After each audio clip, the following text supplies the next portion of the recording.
100 மேலே தான் நீங்கள் இந்த நிகழ்ச்சியில் இருக்கக்கூடிய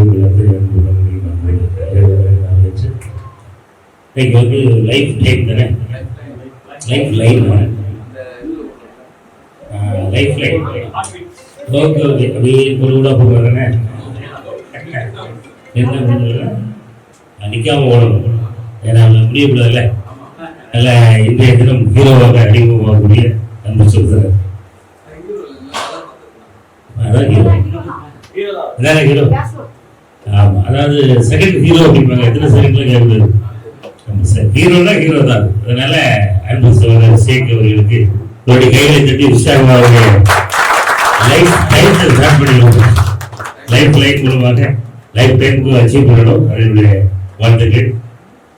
கேமராமேன் தம்பிக்கும் அவருடைய வாழ்த்துக்கள். அப்புறம் இங்கே நிறைய பேர் வந்து நல்ல பாட்டி. நம்ம எல்லாருக்குமே என்னுடைய அன்பான வாழ்த்துக்கள். ரொம்ப யாருக்குள்ள என்ன திறமை இருக்குன்னு தம்பி திடீர்னு பாடிட்டு இருக்கும்போது திடீர்னு விஜயசேதுபதி பேச ஆரம்பிச்சாங்க. நான் மிரண்டு போட்டேன். உங்களுடைய தம்பி நல்லா வரணும், நல்ல பெரிய வரணும். எங்க தம்பி சிம்பு தம்பி எங்க வெளியிட்டு என்ன பாருங்க, இவ்வளவு திறமைகளை வச்சுக்கிட்டு ஒருத்தர் ஒரு ஓரத்துல உட்கார்ந்துருக்காங்க.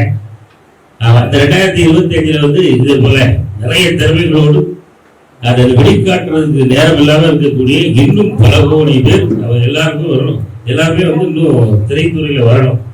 ஆமா, அவருக்கு வந்து முன்னுதாரணமா அண்ணன் சேக்கண்ண வந்து ஆரம்பிச்சு வச்சிருக்காரு. கண்டிப்பா எல்லாருக்கும் வாய்ப்பு கிடைக்கணும், எல்லாரும் நல்லா இருக்கணும் அப்படின்றது தான் இந்த நேரத்தில் என்னுடைய அன்பான வாழ்த்துக்கள்.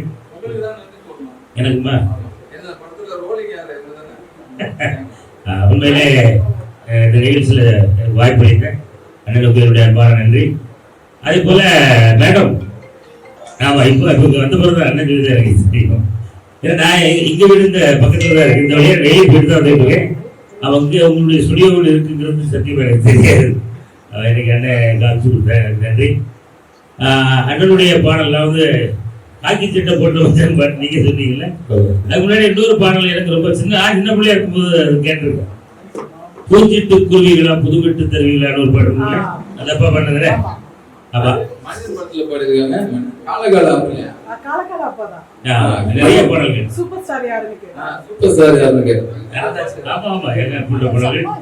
உங்களை எல்லாம் சந்திச்சதுல இந்த நேரத்துல ரொம்ப மகிழ்ச்சி.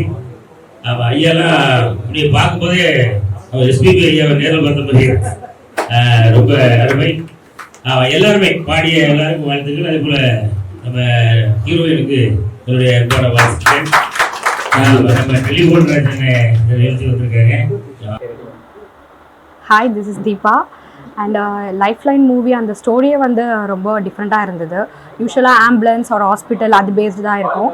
அண்ட் அதுக்குள்ளே ஒரு ஸ்டோரி லைன் அண்ட் அதில் இருக்க கேரக்டர் எல்லாமே ரொம்ப ஒரு மோட்டிவேஷனாக இருந்தது.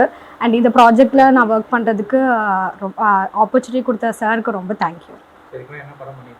இதுக்கு முன்னாடி நான் சீரியல்ஸ் பண்ணியிருக்கேன் அண்ட் பைலட் மூவிஸ் பண்ணியிருக்கேன். Yeah first movie. தேங்க்யூ. எல்லாருக்கும் வணக்கம். விக்கி ப்ரொடக்ஷன்ஸ் லைஃப் லைட்ங்கிற மூவி ஆடியோ லான்ச் பண்ணிருக்கிறோம்.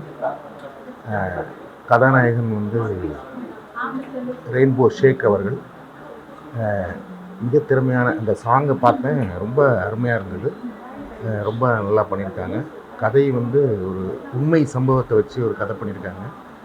இது பார்க்கும்போதே இந்த படம் எப்போ வெளிவருங்கிற மாதிரி இருக்குது. இதில் நிறைய நட்சத்திர பட்டாளங்கள்லாம் நடிக்கிறாங்க. இந்த படம் மிகப்பெரிய லெவலில் வரணும். என்னுடைய வாழ்த்துக்கள். வாய்ப்புகள் குறைவாக இருக்கிற மாதிரி இருக்கும். இந்த மாதிரி கம்மியாக இருக்கும். இப்போ இன்ஸ்டாகிராமில் இந்த மாதிரி இன்ஃப்ளூயன்சர்ஸ் நீங்கள் போடுறாங்க, புதிய படத்துக்கு வாய்ப்பு. இந்த மாதிரி திறமையான கலைஞர்களை வெளியே வரவங்க என்ன சொல்கிறாங்க? அது இன்றைக்கி காலகட்டத்துக்கு வந்து சில இயக்குநர்கள் வந்து அவங்களுடைய ஊரில் இருந்து கொஞ்சம் பேரை வச்சு படம் பண்ணுறாங்க. சிலவங்க அவங்களுக்கு உதவிகரமாக அவங்களுடைய இனம், அவங்க மொழி, அந்த மாதிரி உள்ளவங்களை வச்சு படம் பண்ணுறாங்க. அது மட்டும் இல்லாமல் இப்போ இந்த இன்ஸ்டாகிராமில் இத்தனை வியூவர்ஸ் இருக்காங்க, அவங்கள வச்சு படம் பண்ணி நான் படம் ஜெயிக்கும் அப்படின்னு சொல்லிக்கிட்டு நிறைய இன்ஸ்டாகிராமில் அருவருக்கத்தக்க வார்த்தைகள்லாம் பேசினவங்கள இன்றைக்கி பெரிய லெவலில் பண்ணுறாங்க. அருவருக்கத்தக்க வார்த்தைகள்லாம் பேசி இன்ஸ்டாகிராமில் பெரிய ஆளானவங்க இன்றைக்கி வந்து சினிமாவில் கொடிக்கட்டி பறக்கிறாங்க. எங்களை மாதிரி ஆளுங்க வந்து இன்றைக்கி வந்து ஏதோ ஒரு அடிச்சுக்கிட்டு இருக்கிறோம். அப்படி தான் இருக்குது சினிமா இன்றைக்கி. இப்போ புது படங்கள் இருக்கிற டைரக்டர்கள் எல்லாமே சக்ஸஸ் கொடுத்துட்டு இருக்காங்க. அப்கமிங்கான டைரக்டருக்கு நீங்கள் என்ன சொல்லுவாங்க? நல்ல கதைகள் வேணும், நல்ல கதைகளை வச்சு படம் எடுக்கணும். இவங்க என்ன பண்ணுறாங்க, கதைகளுக்கு நம்ம தமிழ்நாட்டில் பஞ்சமாகி போச்சு. அங்கங்கே ஒவ்வொரு படங்களை பார்த்து காப்பி அடிச்சு தான் பண்ணிகிட்டு இருக்கிறாங்க நிறைய பேர். நல்ல கதையை வச்சு படம் பண்ணால் ஜெயிப்பாங்க. இன்றைக்கி இருக்கிற லோ பட்ஜெட்டில் நிறைய படங்கள் வந்து ஃபெயில் ஆகிடுது. அதில் ஏதோ ஒன்று ரெண்டு ஜெயிக்குதுன்னா நல்ல கதையை வச்சு நல்ல ஸ்க்ரீன் பிளே வச்சு படம் பண்ணினா பெரிய ஹீரோ இல்லை, எந்த ஹீரோ வச்சாலும் படம் ஓடும். என்னுடைய கணிப்பு. நன்றி. இந்த படம் வந்து ஒரு உண்மை கதை. இந்த கதையை தான் நாங்கள் பண்ணுறோம். இது வந்து ஒரு ஜனரஞ்சகமான ஒரு ஆம்புலன்ஸை பற்றி ஒரு கதை. ஆனால் இதில் லவ் சப்ஜெக்ட் இருக்கும், மோட்டிவேஷன் இருக்கும், மக்களுக்கு தேவையான எல்லா அம்சமும் இருக்கும். அது கடந்த ஒரு படம் தான் இது. இதில் பெரிய பெரிய நட்சத்திரங்களும் நடிக்கிறாங்க. ஹீரோவாக 2 பேரும் அறிமுகம். நிறைய காமெடி கலந்த ஒரு அழகான ஒரு சப்ஜெக்ட். இந்த படத்தை பார்க்கும்போது உங்களுக்கு தெரியும், வாழ்க்கை எப்படி எவ்வளவுதான் போனாலும் நம்மளுக்கு நம்ம செய்யற தர்மம் தான் கூட வரும்ன்ற மாதிரி தான் அதோடைய கதையுடைய அமைப்பு. டைம் பத்தி நிறைய விஷயத்த சொல்லியிருக்கோம். நேரத்தை எப்படி ஃபாலோ பண்றது அப்படின்றத சொல்லியிருக்கோம். அந்த நேரத்தினால அந்த டைமை கரெக்டா ஃபாலோ பண்ணதுனால ஒரு மனிதனுடைய வாழ்க்கை எப்படி மாறும் அப்படின்றது அந்த படத்துடைய டைம். அதான் லைஃப் டைம்னு வச்சிருக்கு. ஒரு உண்மையான கதை. இது வந்து திருநெல்வேலி மாவட்டத்தில் நடந்த ஒரு உண்மையான கதை. இது படம் பார்க்கும்போது ரொம்ப எல்லாமே உன்னிப்பாக கவனிக்கிற மாதிரி இருக்கும். ரொம்ப ஒரு அழகான ஒரு ஸ்டோரியா போகும், பரபரப்பாகவும் இருக்கும். மனித நேயம்னா என்ன அப்படின்ற மாதிரி இருக்கும். இந்த படத்தை பார்த்து நீங்க சொல்ற அந்த ரிசல்ட் வந்து தமிழ்நாட்டுக்கே வந்து சேரும். ஏன்னா அந்த படத்துடைய அந்த கதையம்சம் அழகானது. ஏன்னா இது வந்து இந்த படத்தை பண்ணுங்கன்னு சொல்லி ஒரு 4 வருஷமா நான் ட்ரை பண்ணி இது நிறைய டைரக்டர்கிட்ட நிறைய பெரிய பெரிய ஜாமான்களை கேட்டு இந்த படத்தை பண்றோம். புது புது முகங்கள் நடித்தாலும் இதுக்கு பெரிய பழைய நடிகர்கள் நிறைய நடிக்கிறாங்க, முன்ன நடிகர்லாம் நடிக்கிறாங்க. அது மக்களாகி நீங்க தான் அதோடைய சக்சஸ் சொல்லணும். இதுல நிறைய கதாபாத்திரங்கள் உள்ள வர்றாங்க. புது புது நடிகர்கள், புது புது டான்ஸ் மாஸ்டர், கோரியோகிராஃபி, அதே மாதிரி மேக்கப் எல்லாமே புது நபர்களாக சேர்ந்து பண்ற ஒரு படம். எல்லாருக்கும் பிடிக்கும். ஒரு பாமர மக்களும் பார்த்து ரசிப்பான், பெரிய இடத்துல இருக்கவங்களும் பார்த்து ரசிப்பாங்க. ஒரு காமெடி கலந்த ஒரு நல்ல ஸ்பீடான ஒரு வேகமான ஒரு படம். இந்த படத்துல என்ன செய்யணும்னா மனித நேயம்னா என்ன அப்படின்னு தெரியும், டைம்னா என்ன அப்படின்ற விஷயத்த தெளிவா சொல்லியிருக்கோம். ரொம்ப அழகான ஒரு படம். நீங்க தான் அதை திரைக்கு வந்து மக்களாகி நீங்க தான் அதை வெற்றி அடைய செய்யணும். வாழ்த்துக்கள். Hi, I am editor Dinesh. கருப்பட்டி சாங் ஆடியோ லான்ச் இன்னைக்கு. ஷேக் சார் வந்து ப்ரொடியூசர் அண்டு ஹீரோ. அவர் வந்து லைஃப் லைன்ங்கிற படம் பண்ணுறாரு. அதோட சாங் தான் ஒன்று, அது ஆடியோ லான்ச் பண்ணியிருக்கோம். ஸோ நான் அந்த சாங் எடிட் பண்ணியிருக்கேன்.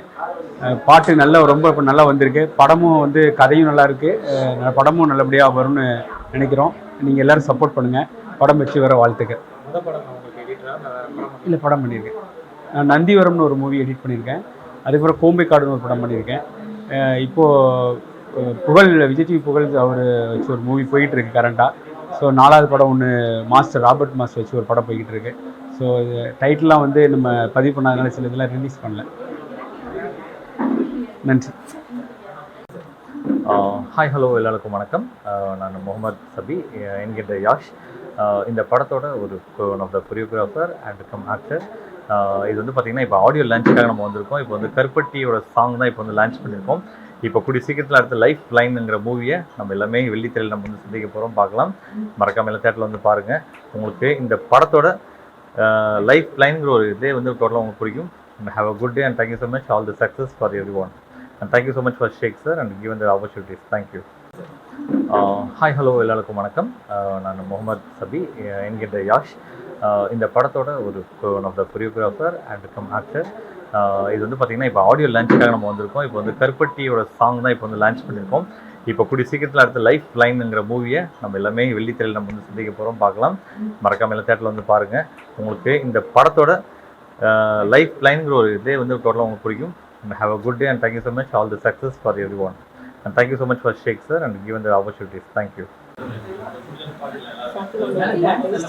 ஸோ நான் வந்து நார்மலாக ஆர்ட் ஷூட்டு இந்த மாதிரி மாடலிங் ஃபேஷன் ஷூட்டிங் இதெல்லாம் பண்ணிக்கிட்டு இருக்கேன். ஆக்சுவலாக ஷேக் சார் வந்து எனக்கு இது ஃபஸ்ட்டு படம். எனக்கு அந்த ஒரு ஆப்பர்ச்சுனிட்டியை கொடுத்தது வந்து ரொம்ப தேங்க் பண்ணிக்கிறேன் அவருக்கு. இந்த லைஃப் லைன் மூவி வந்து ஒரு எல்லாருக்கும் ஒரு மோட்டிவேஷனாக இருக்கும் கண்டிப்பாக. மிக்க வந்து ஷேக் சார் இந்த வாய்ப்பு எனக்கு கொடுத்ததுக்கு ரொம்ப நன்றி. இதேமாரி அவர் நிறைய படங்கள் பண்ணணும். இதே மாதிரி நானும் அவரோட ட்ராவல் பண்ணி நிறைய இதில் நான் மூவியில் பண்ணணும்னு ஆசைப்படுறேன். ரொம்ப தேங்க்யூ. எல்லாருக்கும் வணக்கம். நான் கபில். இந்த படத்தில் கேமராமேனாக ஒர்க் பண்ணுறேன். இதுக்கு முன்னாடி ஒரு சில படங்கள் பண்ணியிருக்கேன். பட் இந்த படத்தில் என்ன ஸ்பெஷல்னால் இது ஒரு உண்மை கதை வச்சு நீங்கள் பண்ணிகிட்ருக்கோம். கதை ரொம்ப நல்லா இருந்தது. ரொம்ப நல்ல கதை. 2007 நடந்த ஒரு உண்மை சம்பவம் அவரோட லைஃப்பில் நடந்த இன்சிடெண்ட்டை தான் நாங்கள் படமாக பண்ணியிருக்கோம். ரொம்ப நல்லபடியாக வந்துட்டுருக்கு. சீக்கிரமாக நீங்கள் தேட்டரில் பார்ப்பீங்க. சப்போர்ட் பண்ணுங்கள். தேங்க்யூ. எல்லாருக்கும் வணக்கம். எனக்கு வந்து சினிமாவில் 20 வருஷமாக எல்லா துறையிலையுமே வேலை செய்கிறேன். எனக்குள்ளேயும் லிரிக் ரைட்டர் எழுதலை அப்படின்றத வெளிப்பாடு கொண்டு வந்த மிஸ்டர் ஷேக் சார் தான். நான் புது இசையமைப்பாளருக்கெல்லாம் டம்மி ட்ராக் கொடுப்பேன் ஃபஸ்ட்டு. அதை பார்த்துட்டு ஒரு முறை என்னை கூப்பிட்டு அவரே சொன்னார், நீங்களே சாங் எழுதுங்க அப்படின்னாரு. இது 3வது பாடல் எனக்கு ஒரு நல்ல வாய்ப்பு கொடுத்தாரு. எனக்குள்ளேயும் லிரிக் ரைட்டர் எழுத முடியுன்றத வெளிச்சம் போட்டு காட்டின மிஸ்டர் ஷேக்கு என்னோட மனமார்ந்த நன்றிகள். நான் இது மாதிரி சினிமாவில் வந்து எடிட்டிங், டப்பிங், ஸ்கிரிப்ட் ரைட்டிங், புது டேரக்டரில் இன்றைக்கும் செஞ்சு தான் இருக்கேன். அதனால் எனக்கு வந்து லிரிக் ரைட்டுன்றது ரொம்ப புதுமையான ஒரு அனுபவம் தான். அதை வெளிப்பாடு கொண்டு வெளிச்சம் போட்டு காட்டின மிஸ்டர் ஷேக் சாருக்கு என்னோட மனமார்ந்த நன்றிகளை தெரிவிச்சுக்கிறேன்.